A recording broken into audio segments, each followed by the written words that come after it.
আজকের স্টাডি সেন্টারে আমরা গত লেকচারগুলোতে চক্রবৃদ্ধি সুদ মোটামুটি শেষ করেছি। তো একটা কিছু কোয়েশ্চেন এখনো বাকি আছে। তো তার আগে আমরা গণিতেরই ওই চক্রবৃদ্ধি হার ও সমাহার বৃদ্ধি যে দুটো পার্ট আছে, একটা 6.1 একটা 6.2, ওই 6.2টা আজকে আলোচনা করব। 6.2টা কি আছে দেখো, আমরা সরাসরি আলোচনায় চলে যাই।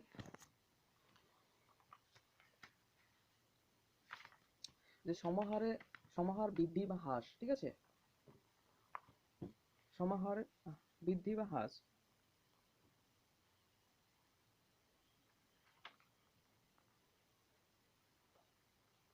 যে সমাহার, এখানে দেখো যে সমাহার বৃদ্ধি বা হ্রাস কি, এটা আমাদের বুঝতে হবে যে সমাহার বৃদ্ধি বা হ্রাস অ্যাকচুয়ালি কি। ঠিক আছে, তো একটা আমরা কিছু সংজ্ঞা লিখেছি, সেই সংজ্ঞাগুলো দেখি। দেখো যে সমাহারে বৃদ্ধি, ঠিক আছে, ইউনিফর্ম রেট অফ গ্রোথ, মানে সমাহার মানে বুঝতে পারছি যে সমান হারে কি বৃদ্ধি পাবে, তাই না, সমান হারে বৃদ্ধি পাবে। যেমন সে সমহারে বৃদ্ধি ঘটলে তাকে সমাহার বৃদ্ধি বলা হয়, অর্থাৎ সমান হারে যদি বৃদ্ধি পায় তাহলে আমরা তাকে কি বলবো, যে সমাহার বৃদ্ধি। যেমন ধরো যে আমাদের জনসংখ্যা বৃদ্ধি, এখানে উদাহরণ দেওয়া আছে, যেমন যে জনসংখ্যা বৃদ্ধি, শিক্ষার্থীর সংখ্যা বৃদ্ধি, কৃষি ও শিল্পের উৎপাদন বৃদ্ধি ইত্যাদি। অর্থাৎ এখানে আমরা বুঝতে পারছি যে জনসংখ্যা বৃদ্ধি কি হয়, আস্তে আস্তে গ্রোথ করে, তাই না, অর্থাৎ বৃদ্ধি পায়। প্রথমে কি হলো, হয়তো আমাদের এখন বর্তমানে হচ্ছে জনসংখ্যা হয়তো মোটামুটি আনুমানিক আমরা ধরে নিতে 140 কোটি, ঠিক আছে। তাহলে দেখা যাচ্ছে আবার 11 বছর পরে, আবার 10 বছর পরে কি হবে, তার গ্রোথটা কি হবে, আবার বৃদ্ধি পাবে, অর্থাৎ হয়তো 160 কোটি হবে। এইরকম ভাবে আস্তে আস্তে জনসংখ্যাটা বৃদ্ধি পাবে, কখনো কিন্তু তার হ্রাস ঘটবে না, ঠিক আছে, সবসময় কি হবে, জনসংখ্যা সমাহারে বৃদ্ধি পাবে। ঠিক আছে, যেমন শিক্ষার্থীর সংখ্যা, ক্লাসে দেখবে তোমাদের ক্লাসে হয়তো 10 ক্লাসে হয়তো 100 জন ছিল, বর্তমানে হয়তো এখন হয়তো 40 জন আছে প্রতি ক্লাসে। তাহলে তার জনসংখ্যাটা যদি আবার পরবর্তীতে আমরা ক্লাসে যাই, তাহলে তার সংখ্যাটা কি হবে, আস্তে আস্তে বৃদ্ধি পেতে পারে। ঠিক আছে, কৃষি ও শিল্পের উৎপাদন বৃদ্ধি, আমরা হয়তো বর্তমানে একরকম উৎপাদন করছি, তার পরবর্তীতে আমরা আরো বেশি উৎপাদন করতে পারি, অর্থাৎ এই এই বিষয়গুলো কি হয়, সমান হারে বৃদ্ধি পায়। ঠিক আছে, এবার সমহারে হ্রাস কি বুঝবো। সমাহারে হ্রাস দেখো, বলছে যে যে সমহারে হ্রাস, এটা কি বলা হয়, ইংলিশে বলা হয় সমাহারে হ্রাস বা অপচয়, uniform rate of decrease or depreciation. ঠিক আছে, এটা সমাহার হ্রাস বা অপচয়, তাহলে এটা আমাদের বুঝতে হবে। তাহলে সমাহারে হ্রাস ঘটলে তাকে সমাহার হ্রাস বা অপচয় বলে। তাহলে সমান হারে যদি হ্রাস ঘটে, আস্তে আস্তে যদি তার হ্রাস ঘটে, কি হবে, সমান হারে, তাহলে আমরা তাকে বলবো কি সমাহারে হ্রাস বা অপচয়। যেমন যন্ত্রের ক্ষয়, একটি যন্ত্র কি হয়, আস্তে আস্তে ক্ষয় পেতে থাকে, তাহলে কি তার হ্রাস ঘটে, সমান হারে হ্রাস ঘটছে। যেমন অনেক দিনের বাড়ি, ঘর বাড়ি যদি পড়ে থাকে, কি হয়, আস্তে আস্তে সেটা ক্ষয় হতে থাকে। যেমন আসবাবপত্র, মানে যত ইউজ করবে আসবাবপত্র কি হবে, তার ক্ষয় হতে থাকবে। যানবাহন যত ব্যবহার করবে, আস্তে আস্তে তার কি হবে, ক্ষয় হবে, অর্থাৎ হ্রাস ঘটবে বা অপচয় হবে। ঠিক আছে, বোঝা গেছে, আশা করি বোঝা গেছে। তাহলে আমরা এই ধরনের অঙ্কগুলো কি করবো, আমরা চক্রবৃদ্ধি সুদে কি করেছি, কোনো ব্যাংকে টাকা রেখে দিয়েছি, তার চক্রবৃদ্ধিটা সুদ বের করেছি, কিন্তু এখানে তা নয়। এখানে কি করতে হবে, যে এখানে সুদের হার বা এই সব জিনিস থাকবে না, কোনো জিনিসের সংখ্যার বৃদ্ধি বা হ্রাস, এই এই বিষয়টা আমাদেরকে বের করতে হবে। তাহলে এইসব জিনিসের ব্যবহার করার জন্য তো আমাদের ফর্মুলা দরকার, তাই না। তাহলে কি কি ফর্মুলা ব্যবহার করব। তবে যারা চ্যানেলটিতে অবশ্যই যারা দেখছো, তার প্রত্যেকেই চ্যানেলটিকে সাবস্ক্রাইব করবে অবশ্যই। তাহলে কি হবে, সঙ্গে সঙ্গে ভিডিওগুলো অবশ্যই পাবে, আর আমরা প্রতিদিন এইভাবে আমরা ভিডিওগুলি আপলোড করবো, আর সঙ্গে সঙ্গে নোটিফিকেশন পেয়ে যাবে। অবশ্যই বেল আইকনটা অবশ্যই ক্লিক করবে, ঠিক আছে। তো চলো, যে সমাহার বৃদ্ধির, আর তাহলে আমাদের কি কি ফর্মুলা দরকার আছে, তাই না। তাহলে কি কি ফর্মুলা আমরা পাবো দেখে নাও। যে সমাহার বৃদ্ধির সূত্র আর চক্রবৃদ্ধি সুদের সূত্র একই। মানে আমরা আগের চ্যাপ্টার কি করেছি, যে চক্রবৃদ্ধির সুদ কিভাবে বের করেছি, তার ফর্মুলা সমল চক্রবৃদ্ধি যেটা বের করেছি তার ফর্মুলা পেয়েছিলাম। এখানে সমাহার বৃদ্ধির সূত্র একদম সেমই হবে, একই। দেখো এন বছর পরে জনসংখ্যা, আমরা জনসংখ্যা বলতে কি বলছি, যে এখন একরকম আছে, পরবর্তী বছরে কত হবে জনসংখ্যা, সেটা বের করতে হবে। তাহলে আমরা ধরে নিলাম এন বছরে, এনটা কি 2 বছর হতে পারে, 3 বছর হতে পারে, 4 বছর হতে পারে, তাই না। তাহলে পি ইন্টু 1+r/100 এটা আমরা বের করেছিলাম, এই সূত্রটা আমরা বের করেছিলাম কোথায়, যে এর আগের চ্যাপ্টারে চক্রবৃদ্ধি যখন আমরা বের করেছিলাম, সমল চক্রবৃদ্ধি, ওখানে আমরা এই ফর্মুলাটা ব্যবহার করেছিলাম। তাহলে এখানে পি কি, এখানে পি দেখো বর্তমান জনসংখ্যা, এখানে জনসংখ্যা না হয়ে অন্য কিছু হতে পারে, শিক্ষার্থীর সংখ্যা হতে পারে, তাই না। জনসংখ্যা যে হবে তার মানে নেই, এখানে কি হতে পারে, শিক্ষার্থীর সংখ্যা হতে পারে, কৃষি ও শিল্পের উৎপাদন হতে পারে, ঠিক আছে। তার মানে এই জনসংখ্যা যে এখানে জনসংখ্যাই ফর্মুলা হবে তা নয়, অঙ্কে যেরকম থাকবে আমরা সেরকম ব্যবহার করবো। আর এন বছর, এনটা হচ্ছে কি বছরের সংখ্যা, ওখানে কি ছিল বছর, ওখানেও বছর ছিল। আর আটটা দেখো জনসংখ্যা বৃদ্ধির হার, আর ওখানে কি ছিল, সুদের হার ছিল, কিন্তু এখানে নয়, এখানে হচ্ছে আরটা কি চেঞ্জ হয়ে গেল, কি জনসংখ্যা বৃদ্ধির হার, আর ওখানে কি ছিল সুদের হার। তাহলে সুদের হার জনসংখ্যা বৃদ্ধির হার কিন্তু এক নয়, তাই না? তাহলে জনসংখ্যা বৃদ্ধির হার বা যাই হোক না কেন, সেই শিক্ষার্থীর হার যাই হোক সেটা আমরা আর বলবো, আর বছরটা তো অবশ্যই এক সেম থাকবে। তাহলে আমরা ফর্মুলা কি করবো, এন বছর পরে জনসংখ্যা। কিছু কিছু অঙ্ক দেখবে যে এন বছর পরে জনসংখ্যাটা দেওয়া থাকবে, এন বছর পরে জনসংখ্যাটা দেওয়া থাকবে, এবার বলবে এন বছর আগের জনসংখ্যাটা বের করো।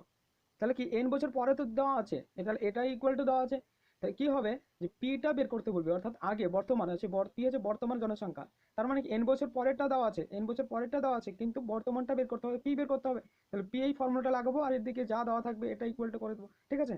একই রকম ভাবে আমরা এই আর জনসংখ্যা বৃদ্ধির হারটা যদি না হয়, হ্রাস হয়, তাহলে হ্রাস কি কি হতে পারে, যন্ত্রের হতে পারে, বা মেশিনের হতে পারে, তাই না? বা ঘর বাড়ি হতে পারে, আসবাবপত্র হতে পারে। তাহলে ফর্মুলাটা দেখো যে এন বছর পরে যন্ত্রটির মূল্য, দাম কত, এখন একরকম যন্ত্রের মূল্য আছে, তাহলে পরবর্তী দিকে সে তো ক্ষয় হবে, তাই না? তার মানে তার পরবর্তী জনসংখ্যার মূল্যটা কত হবে, তাহলে কি মূল্য হবে পি ইন্টু 1 - r/100 এখানে আর কি, আর হচ্ছে হ্রাস পাচ্ছে তাই নেগেটিভ, মাথায় রাখবে, এখানে হচ্ছে আর কি নেগেটিভ হচ্ছে তাই মাইনাস, পি ইন্টু 1 - r/100 তাহলে আমরা এখানে পি ইকুয়াল টু ধরেন যে যন্ত্রটির বর্তমান মূল্য, আর এন হচ্ছে কি, এন হচ্ছে বছরের সংখ্যা, আর আর হচ্ছে যন্ত্রটি হ্রাসের হার, ঠিক আছে? হ্রাসের হার। তাহলে কোনো বুঝতে পারবো আমরা ফর্মুলায় যে অঙ্কে যখন দেওয়া থাকবে, অঙ্কে কোন ফর্মুলাটা আমরা কাজে লাগাবো, স্যার কোন ফর্মুলাটা কাজে লাগবো, দেখবো অঙ্কে যখন হ্রাস বলবে তখন নেগেটিভ হবে, আর যখন বৃদ্ধি বলবে তখন প্লাস হবে, ঠিক আছে? এটাই শুধু আমাদের পার্থক্য, যখন হ্রাস বলবে তখন নেগেটিভ, আর যখন বৃদ্ধি বলবে তখন পজিটিভ অর্থাৎ প্লাস, ঠিক আছে? তাহলে এই দুটো ফর্মুলা আমাদের মাথায় রাখতে হবে। আশা করি বোঝা গেছে। তাহলে দুটো ফর্মুলা পেলাম, একটা হচ্ছে পি ইন্টু 1 + r/100 আর একটা পি ইন্টু 1 - r/100 এবার আমরা অঙ্কে চলে যাই।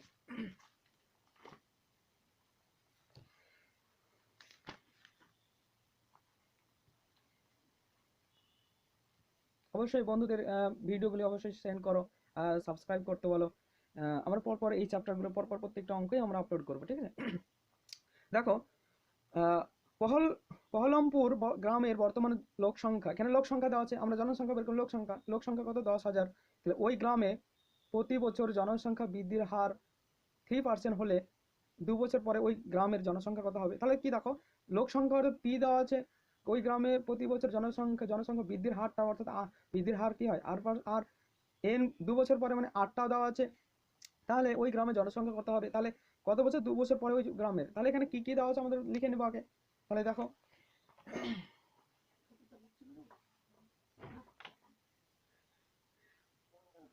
তাহলে 6 পয়েন্ট কোর্সে দেখি 6.1,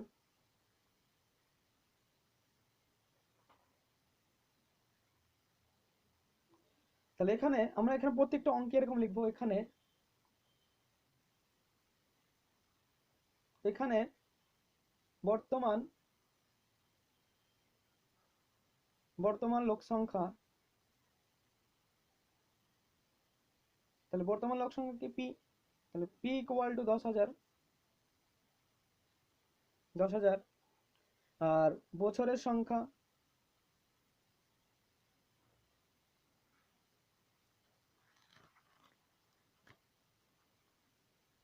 তাহলে বছরের সংখ্যা কত,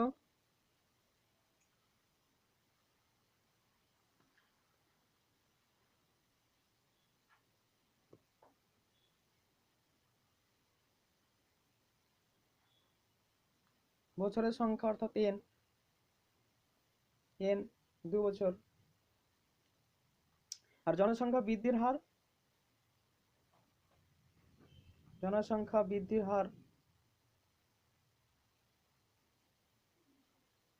হার কি, আর কত, এটা 3%, ঠিক আছে? তাহলে আমরা অতএব লিখবো যে 2 বছর পরে 2 বছর পরে 2 বছর পরে ওই গ্রামের জনসংখ্যা, অর্থাৎ এখানে লোক সংখ্যা বা জনসংখ্যা একই ব্যাপার। তাহলে ফর্মুলাটা কি, পি ইন্টু 1 প্লাস, এখানে বৃদ্ধি বলেছে তাহলে প্লাস হবে r/100 two the power n, তাহলে পি হচ্ছে কত, পি হচ্ছে 10,000 আর হচ্ছে 3/100 টু দি পাওয়ার n, ঠিক আছে, টু দি পাওয়ার n মানে 2। তাহলে কি ক্যালকুলেশন করো, ক্যালকুলেশন করলে কি হবে, তাহলে 10,000, তাহলে রসক করে দেখো 103 হবে, ঠিক আছে, বাই 100 স্কোয়ার। তাহলে কি আমরা ভেঙে দিই স্কোয়ারটাকে, তাহলে আমরা পাবো কি 103 বাই 100 ইন্টু 103 স্কোয়ার আছে যেহেতু ডবল পাবো, তাহলে দুটো শূন্য 4টে শূন্য আছে এখানে, তাহলে এখানে 4টে শূন্য কাটালো, তাহলে 103 ইন্টু 103, তাহলে একে গুণ করো 103 ইন্টু 103, একে গুণ করলে দেখতে চলে আসবে যে 10609। তাহলে এতজন কি, এতজন ওই গ্রামের লোক সংখ্যা, ঠিক আছে, বা জনসংখ্যা। তাহলে আশা করি বোঝা গেছে। আমাদের এখানে ফর্মুলাটা কি কাজে লাগালাম, on plus P into 1+r/100, যেহেতু বৃদ্ধি পেয়েছে। তাহলে পরের অঙ্কটা দেখি, তাহলে বুঝতে পারবো, আশা করি বোঝা গেছে। এবার নেক্সট অঙ্ক, যে কোনো রাজ্যের প্রতি বছর জনসংখ্যা বৃদ্ধির হার 2%। 2 নম্বর, বর্তমান জনসংখ্যা দেখো 7টা শূন্য আছে হলে 3 বছর পরে ওই রাজ্যের জনসংখ্যা কত হবে, 3 বছর পরে, এখানে কি দিয়েছে 3 বছর পরে, ঠিক আছে। তাহলে 3 বছর যেহেতু পরে বলেছে, তাহলে আমাদের পি দেওয়া আছে, আর দেওয়া আছে, আর বছরটা দেওয়া আছে, এন দেওয়া আছে, তাহলে আমরা বের করে নিতে পারবো। আচ্ছা বের করি।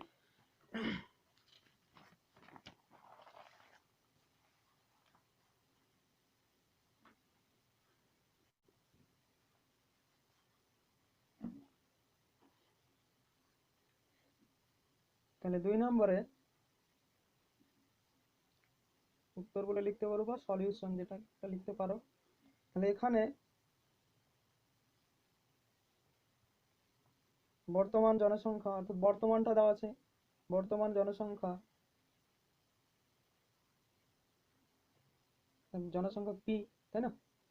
তাহলে 8-এর পর 7টা শূন্য, 4, 7টা শূন্য।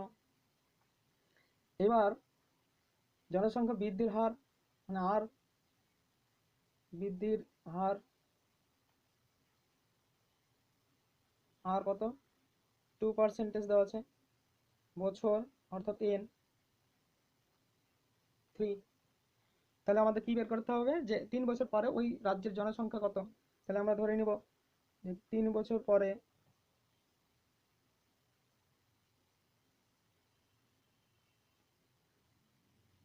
এখানে একবারে লিখে দেবো ওই নির্ণয় বলে, 3 বছর পরে রাজ্যের জনসংখ্যা। এই অঙ্কগুলো কিন্তু প্রত্যেকে পারবে, শুধু ফর্মুলা ব্যবহার করবে তাহলে হয়ে যাবে, তাই না। তাহলে P into formula, P into 1+r/100 two the power n। তাহলে পি এর ভ্যালু তো দেওয়া আছে, কটা শূন্য, 7টা, 6টা হলো 7টা, ইন্টু 1+r, আর এর ভ্যালু কত, আর এর ভ্যালু 2/100 টু দি পাওয়ার 3। তাহলে এবার আমাকে এরা যদি ক্যালকুলেশন করি তাহলে আমাদের চলে আসবে, তাহলে 8 এর পরে 7টা শূন্য ইন্টু 102 লসাগু করলে বাই 100 তার কিউব। তাহলে 8-এর পরে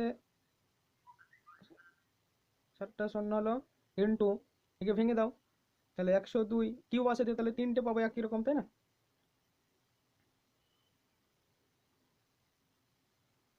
এরকম হবে।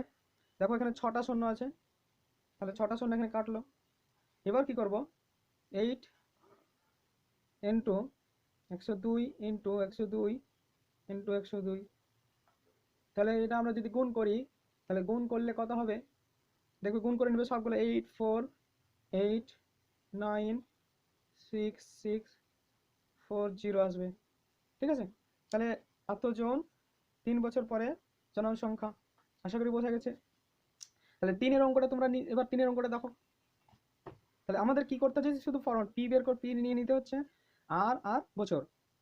3-এর অঙ্কটা দেখো, পাড়ার একটি লেদ কারখানার একটি মেশিনের মূল্য, তাহলে মেশিন চলে এসেছে মানে কি হ্রাস থাকবে, তাই না। মেশিনের মূল্য প্রতি বছর 10% হ্রাস প্রাপ্ত হয়। তাহলে একটা মেশিন প্রতি বছর কত হয়, 10% হ্রাস। মেশিনটির বর্তমান মূল্য হচ্ছে 1 লাখ হল টাকা হলে 3 বছর পরে ওই মেশিনটির মূল্য কত হবে। তাহলে 3 বছর পরে বলেছে এখানে, ঠিক আছে। তাহলে 3 বছর পরে মূল্যটা কত হবে বের করতে হবে। তাহলে এখানে হ্রাস মানে আর এর ভ্যালু নেগেটিভ হবে ওখানে ফর্মুলাতে, শুধু জাস্ট আমাদের ফর্মুলাটা বসিয়ে দিব আর তাহলে আমাদের হয়ে যাবে। তো এই ফর্মুলাটা একবার দেখো, যেহেতু এখানে হ্রাস বলেছে,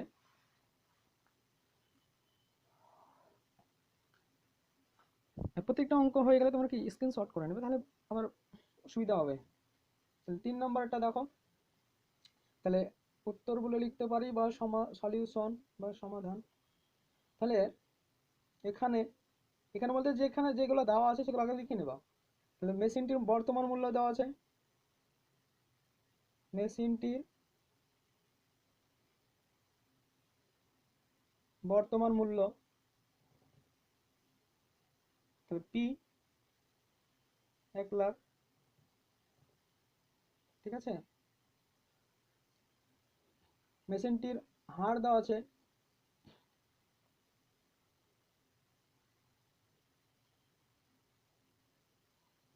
হার যেটা হ্রাস পাচ্ছে সেই হার আর 10%, তোমরা বইটাও বের করবে রাখবে।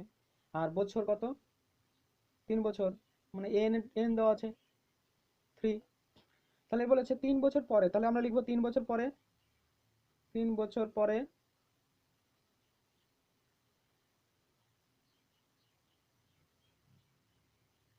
মেশিনটির মূল্য, তাহলে ফর্মুলা কি পি ইন্টু, যেহেতু হ্রাস বলেছে পি ইন্টু 1 - r/100 n। তাহলে এখানে পি এর ভ্যালু বসিয়ে দাও, 1 লাখ, 1 - r এর ভ্যালু হচ্ছে 10/100^3, n এর ভ্যালু 3। তাহলে এখানে বসিয়ে দিলাম। এটাকে দেখো যদি আমরা লসাগু করি তাহলে 90 আসবে, যেহেতু নেগেটিভ আছে, বাই 100^3 হয়ে যাবে। তাহলে 90/100 ইন্টু 3 একই রকম হবে, তাই না, কিউব আছে যেহেতু। 90/100, দেখো এখানে 4টে শূন্য, এখানে 4টে শূন্য কাটলো, তাহলে এখানে একটা কাটলো, এখানে একটা কাটলো, একটা শূন্য একটা শূন্য, তাহলে থাকছে কি 90 × 9। তাহলে এটাকে যদি গুণ করি, 9 × 9 = 81, 81 × 9 মানে 81, 8100। তাহলে এটা দেখো গুণ করো, তাহলে 9 72, পরে দুটো শূন্য। তাহলে এত টাকা কি 3 বছর পরে মেশিনটির মূল্য হবে। তাহলে আগে ছিল কত, 1 লাখ ছিল, এখন হচ্ছে 72,900 টাকা। তাহলে 3 বছর পরে মেশিনটির মূল্য হবে, নির্ণয় লিখবো, নির্ণয় 3 বছর পরে মেশিনটির মূল্য হবে এত। ওকে, এরপরে তোমরা চারেরটা পারবে, নিজে নিজে করবে। পাঁচেরটা এবার দেখো, পাঁচেরটা খুব মাধ্যমিকে খুবই আসে, 5 খুবই ইম্পর্টেন্ট, তোমরা দাগিয়ে নিয়ে নেবে। 5 দেখো, পুরুলিয়া জেলায় বর্তমান নিরাপত্তা সংক্রান্ত প্রচার অভিযানের মাধ্যমে পথ দুর্ঘটনা প্রতি বছর তার পূর্ব বছরের তুলনায় 10% হ্রাস পেয়েছে। তাহলে বর্তমান বছরে ওই জেলায় এতটি বর্তমান পথ দুর্ঘটনা ঘটে থাকলে 3 বছর আগে পথ দুর্ঘটনা ঘটনা কত ছিল। এখানে দেখো এবার চেঞ্জ করে দিয়েছে, এবার কি যে 3 বছর পরের ঘটনাটা দেওয়া আছে, তার মানে বর্তমান এখনকারটা দেওয়া আছে, এবার 3 বছর আগেকার। আর আগের ফর্মুলাগুলোতে কি ছিল, মানে 3 বছর পরে বলছিল তার বের করতে হচ্ছিল, এবার বর্তমানটা বের, এখন 3 বছর পরেরটা এখনকার দেওয়া আছে, এবার আগেরটা বের করতে বলছে। অর্থাৎ 3 বছর আগে পথ দুর্ঘটনা কত ছিল, মানে পিটা কত ছিল আগে, মানে এখন হ্রাস পাওয়ার পরে যেটা দেওয়া আছে সেটা দেওয়া আছে, ঠিক আছে। হ্রাস পাওয়ার 3 বছর পরে হ্রাস পাওয়ারটা দেওয়া আছে, তাহলে 3 বছর আগে কত ছিল, তাহলে নিশ্চয় এর থেকে কি থাকবে, সেই ইটা বের করতে হবে, তাই না। তাহলে 3 বছর আগেরটা বের করতে হবে। তাহলে আমরা কিভাবে বের করবো দেখো,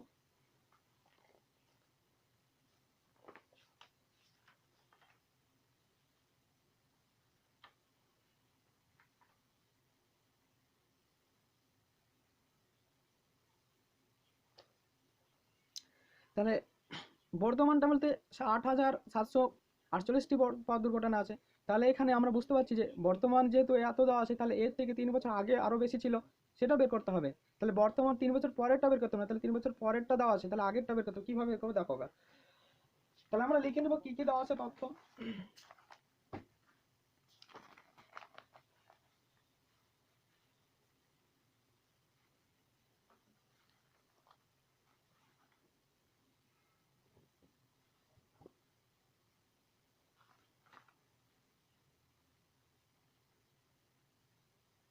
এটাই আমাদের এই ভিডিওতে লাস্ট হবে, যে অ্যান্সার বা উত্তর। এখানে দেখো,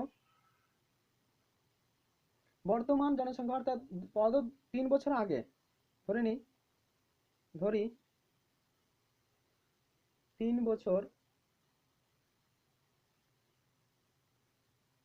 আগে পথ দুর্ঘটনার সংখ্যা পি। এবার হ্রাস দেওয়া আছে, হ্রাস মানে কি, আর কত দেওয়া আছে, 10% হারে হ্রাস পাচ্ছে। বছরটা দেওয়া আছে, বছর কত, বছর হচ্ছে এন, এন হচ্ছে 3 বছর। তাহলে 3 বছর আগেরটা বের করতে হবে, তাহলে বর্তমানটা দেওয়া আছে, তাহলে বর্তমান কত, বর্তমান, তাহলে আমরা লিখতে পারি 3 বছর, এটা তো 3 বছর আগে ধরে নিলাম, তাহলে 3 বছর পরে, যেটা 3 বছর পরে বলতে বর্তমানটাকে বোঝা যাচ্ছে। 3 বছর আগে, আগে 3 বছর, এখন এর পরে থেকে, ওখান থেকে আগে 3 বছর থেকে এখন মানে কি 3 বছর পরে, তাহলে 3 বছর পরে বর্তমান জনসংখ্যা, তাহলে 3 বছর পরে এখান থেকে আমরা যদি বলি 3 বছর পরে, তাহলে কত হবে, ফর্মুলাটা পি ইন্টু 1 প্লাস, এখানে মাইনাস যেহেতু হ্রাস পাচ্ছে 1 minus R by 100 to the power N, আর এটাই দেওয়া আছে তাই না। তাহলে শর্ত অনুসারে আশা করি বোঝা গেছে যে 3 বছর পরেরটা দেওয়া আছে, মানে এখনকারটা দেওয়া আছে, এবার আগেরটা বের করতে হবে, মানে এখন যে শর্তটা, এই শর্তটা দেওয়া আছে। তাহলে শর্ত অনুসারে P into 1 minus R by 100 to the power N equal to, যেটা দেওয়া আছে কত, 8748। তাহলে পি এর ভ্যালুটাই বের করতে হবে আমাদের। 1 মাইনাস আর এর ভ্যালু হচ্ছে 10 by 100 to the power N equal to এটা।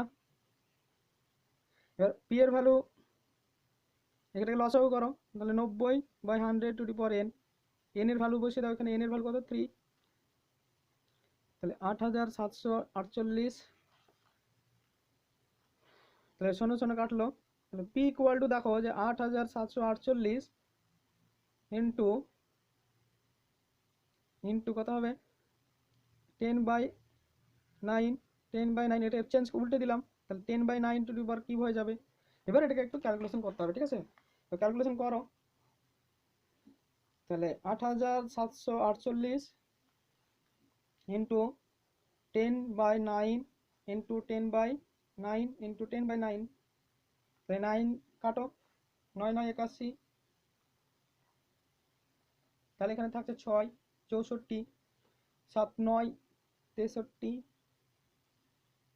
আর এখানে 1 থাকলো 18, আর 9 দেখো না 18, আবার 9 দিয়ে কাটো, 9 কে 9 শূন্য নিলাম, 7 9 8 9 72, 8 9 72, ঠিক আছে, আবার 9 দিয়ে কাটো, তাহলে 9 কে 9 18, 9 দিয়ে গুণ, আচ্ছা 9 কে 9, 9 দিয়ে গুণ 18, তাহলে আমরা পাচ্ছি কি 12 ইন্টু 10 ইন্টু 10 ইন্টু 10, তার মানে কত 12,